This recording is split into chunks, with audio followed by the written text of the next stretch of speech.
contract. No coffee! Woo! Yeah,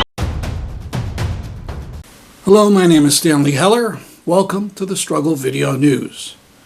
Starting with something absolutely routine from B'Tselem, an Israeli human rights organization. Video of the destruction of another Palestinian home. This one, a brand new home created for a Palestinian newlywed couple. No, it wasn't collective punishment for some act of violence. It was just routine. Israel doesn't want more Palestinian homes. The excuse being it wasn't done under the proper permit.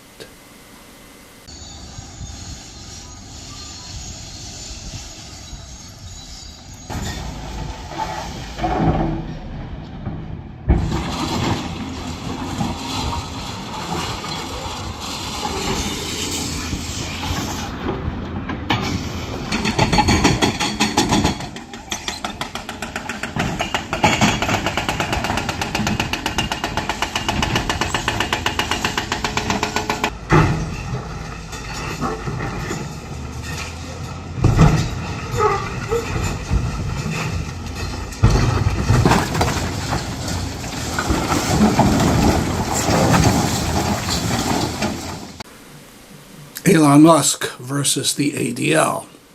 Elon Musk, the owner of Twitter, has been attacking the Anti-Defamation League for pointing out all the hate-filled anti-Semitism he's allowing on his digital property. But the ADL is far from the only group noticing it.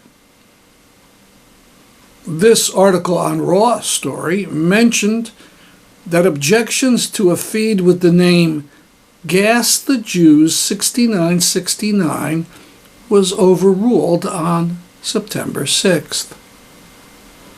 The feed is no longer in existence. Perhaps Raw Story finally embarrassed Musk.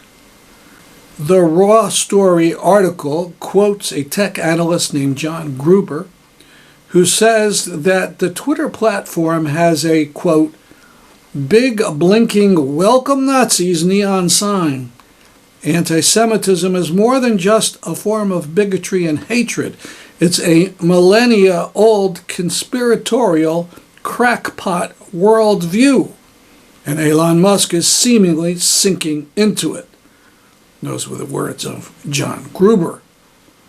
Anyway, getting back to the ADL, Musk tweets that the ADL is responsible for a huge drop in Twitter's advertising revenue, and he's thinking of suing. It couldn't be anything dumb that Musk has been doing on Twitter, after all. Now, I don't want to defend the ADL. It's a right-wing group and a huge supporter of apartheid Israel.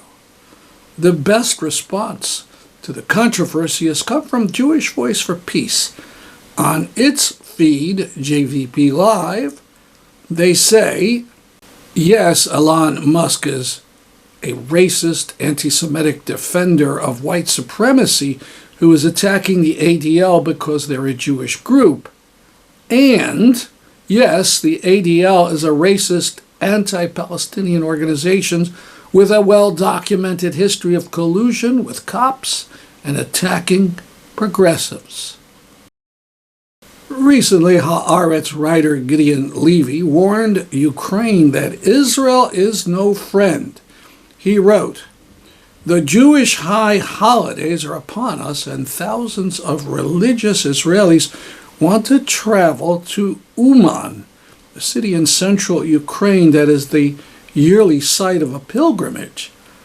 Having gotten nothing but disappointment and humiliation from Israel in the recent past, Ukraine is considering limiting the number of Hasidim who will be allowed to enter the country."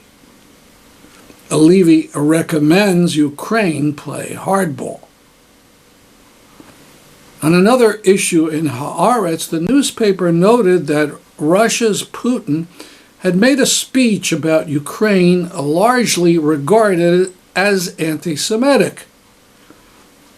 He said that the West had put Zelensky in as head of Ukraine in order to disguise the Nazism of the country, Zelensky being a Jew. Then, talking about World War II, Putin said that it was Ukrainian Banderites and their ilk who gave the direct orders. Even the Germans, even the SS troops, didn't consider it possible to take part in these mass repressions. In other words, Putin is saying that the Ukrainians were worse than the Nazi SS, who were too moral for such conduct. In response to this, the Israeli government said nothing. But the next day, they did something. Haaretz reports that the very day after Putin's speech, Israeli and Russian cultural officials signed a cooperation deal. Israeli films will be at Russian film festivals, and there will be Israeli-Russian films. And this at a time of major film boycotts of Russia, from Disney to Netflix. Any comment about the conduct of our dear ally from you, President Biden? Now to part of an excellent program on Ukraine on Democracy Now!, featuring a Ukrainian historian and an exiled Russian historian. We have time for just a few minutes on two matters: what's being taught in Russian schools, and that question of the power of Nazis within Ukraine. In Russia, well, you see the preparation for the next draft. So the rise of the age for the men for the draft now came from 27 to 30. So according to new Russian laws, when you got the letter like from army in the same moment, in the same minute, you are not allowed to leave the country. Your driver's license will be suspended, and so on. So basically, it is very strict, very repressive type of enforced, conscription to the Russian army. And then, as you mentioned, from the beginning of this new year in school, in the universities, the number of new courses, like so-called patriotic courses, were introduced. So, for example, in universities now it's obligatory for all the students to study so-called DNA of Russia course. That means that the essence of Russian state, the essence of Russian history, which is a sort of perpetual war for the glory of the country, for the glory of the empire, the permanent expansion of its borders, somehow rooted in blood, in spirit of every Russian, and it's very much similar to the classical fascist ideas. For example, the idea of Benito Mussolini that the state is not just an institution, but it's a kind of spiritual force, spiritual entity.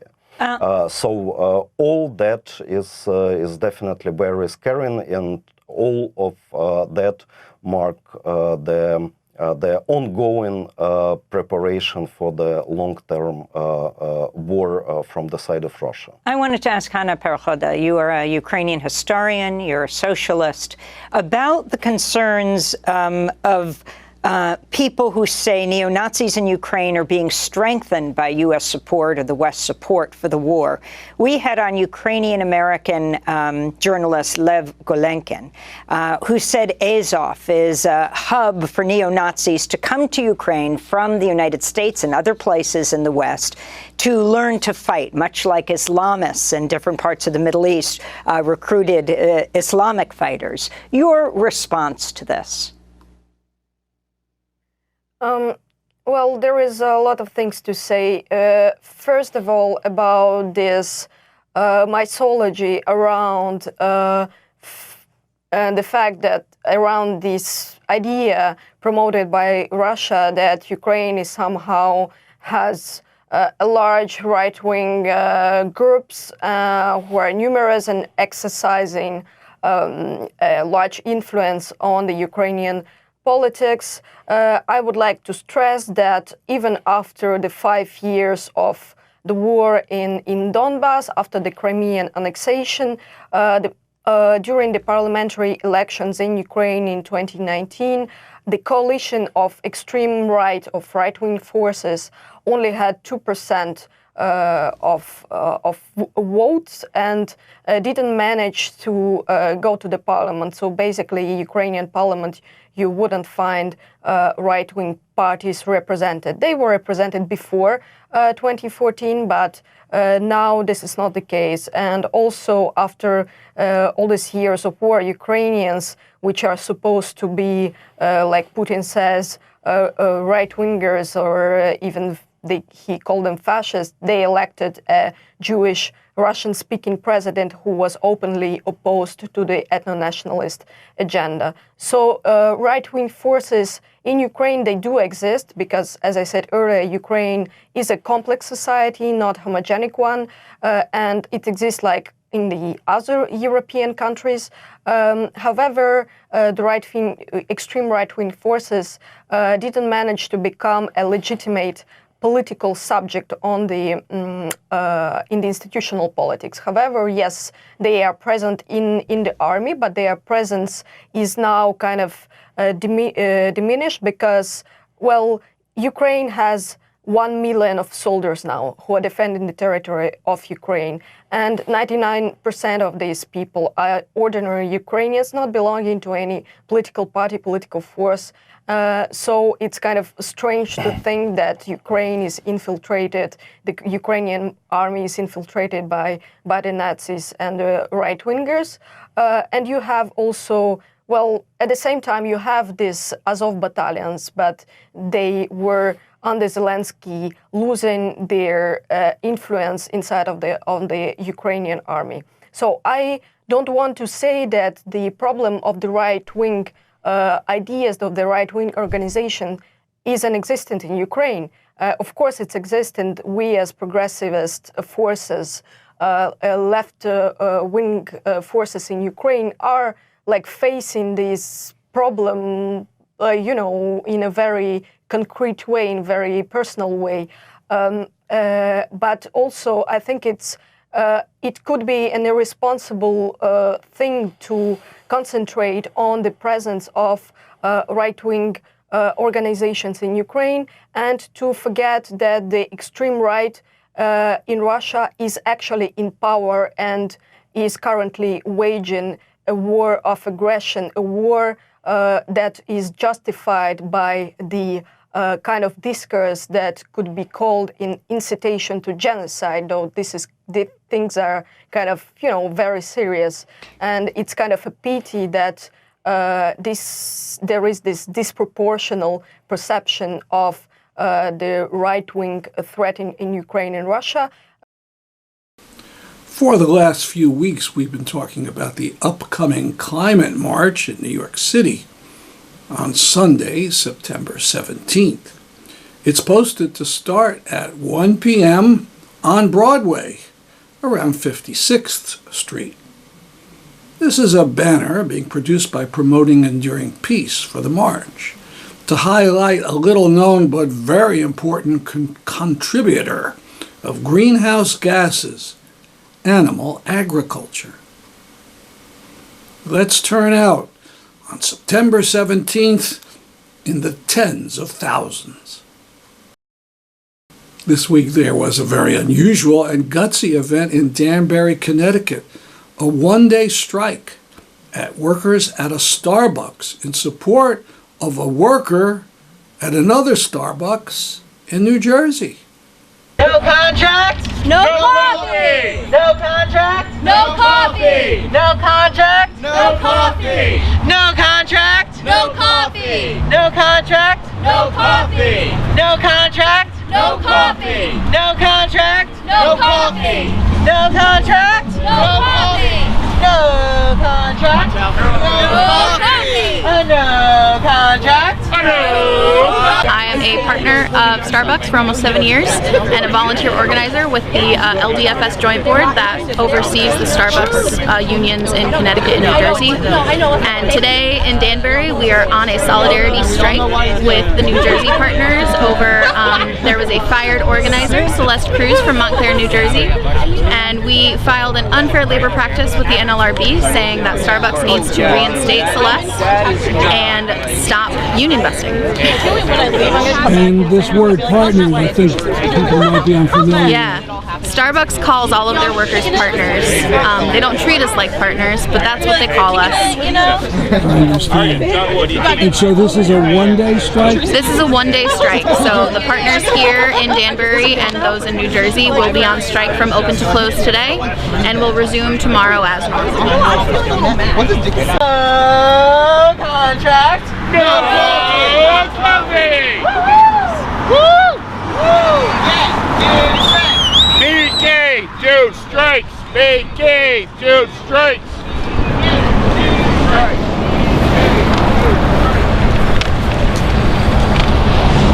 Okay, I'm Albert Garcia. I'm actually the union rep for Workers United. Hi, Albert. One of the union reps. And we have another guy who went out to get coffee. His name is Dario, and he'll be right back too. And I want to thank you guys for deciding to do this strike. Stick together and we'll get our message across. All right? This is a ULP strike because a partner in, well, that's what they call us. They call us even though we're not partners of anything. Correct. But a partner down in a New Jersey shop, a unionized shop, was pushed out by the company. Celeste Cruz from Montclair, New Jersey. For being a vocal and active union organizer in that store.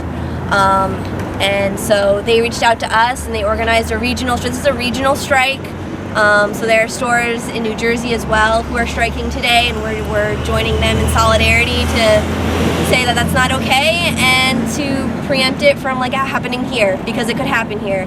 And this is us saying, don't you dare. That we have our siblings, we are in contact with those other stores. They are our siblings in this fight, and we're going to stand with them the way they will stand with us. All right, Teresa. Can you tell us a little bit about how you're treated in here, what your conditions are? Yeah, I think we all could, but yeah, we are perpetually understaffed. Our health care is expensive and the coverage is not good. We are disrespected by management. We are disciplined for small infractions while our own needs are ignored in terms of wages and the coverage we need on the floor every day. We are given unrealistic expectations for what we're supposed to accomplish at work every day, but not given the tools or the people necessary to actually accomplish those goals for the company. And I mean, this is a company that posts billions of dollars in profit every year, and we don't see that. We don't see it in our store, in the And you're entitled to it. stuff that we use. That's not their money. Yeah. That's your money. Yeah. We don't see that in our wages. We don't see that in our health care. We don't see that in the materials that we're given to use in the store. We're not given. We don't see it in coverage. They tell us they can't afford to staff the store properly. So yeah, we came together and said that was enough.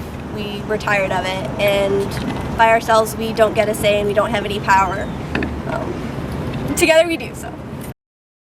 Now more of the rally in Hartford, Connecticut on August 21st in support of Syrians, 10 days after the terrible gas massacre in Ghouta. Now I'm going to talk about solidarity. Now you see some Syrian flags, the 3-star flags of the uprising. But this is a Palestinian flag. Now what has that got to do with anything? Well, there's many, many Palestinians in Syria thrown out by the Israelis. They fled from what was going on in 48 and 1967. Maybe 800,000 people are in Syria who are Palestinian refugees or the children or grandchildren of refugees. Many, many of them lived in Yarmouk, a camp in Damascus. They tried to stay out of the uprising. It wasn't possible. And they were surrounded. Yarmouk camp, which had hundreds of thousands of people, not only Palestinians, but many Syrians living there too. It was surrounded by Assad forces, put under siege for years. You may remember an amazing picture from maybe 2015. It showed this crowd trying to get food. Huge crowd, you know, some people called it a biblical kind of picture. Thousands and thousands desperate for food in Yarmouk. In the end, the siege and the war prevailed, and they destroyed that whole neighborhood of Yarmouk. So we want to talk about Palestinians and solidarity and how that is needed from Palestinians, from all of us. And then there's another flag, maybe you could come up a little bit. I'm sure you've recognized this, the flag of Ukraine. What has this got to do? Well, that's pretty obvious. With Russia being involved, Russia that has aided Assad, now basically is its godfather or its king, and Assad is its subject who does its dirty work. But the world did not come through for the Syrian people. They didn't aid the uprising, the revolution, in good enough terms. And we see the result now with this invasion. You know, a lot of people talk about Ukraine and they say, Putin was worried about NATO, blah, blah, blah. It's actually the opposite. Putin saw the weakness of solidarity in Syria, and he saw the weakness in Afghanistan, and he thought now he could make his move. So people have to stick with each other. They have to aid each other. And certainly Senator Blumenthal, who has an office in that building, he has to listen. And he should do all he can to get the Biden administration to allow all kinds of aid through whatever path into Idlib, Syria. And he should continue to call for the freedom of the prisoners, the Al-Abbasi family, Kamal Naz, the psychotherapist, and all the thousands in Syria.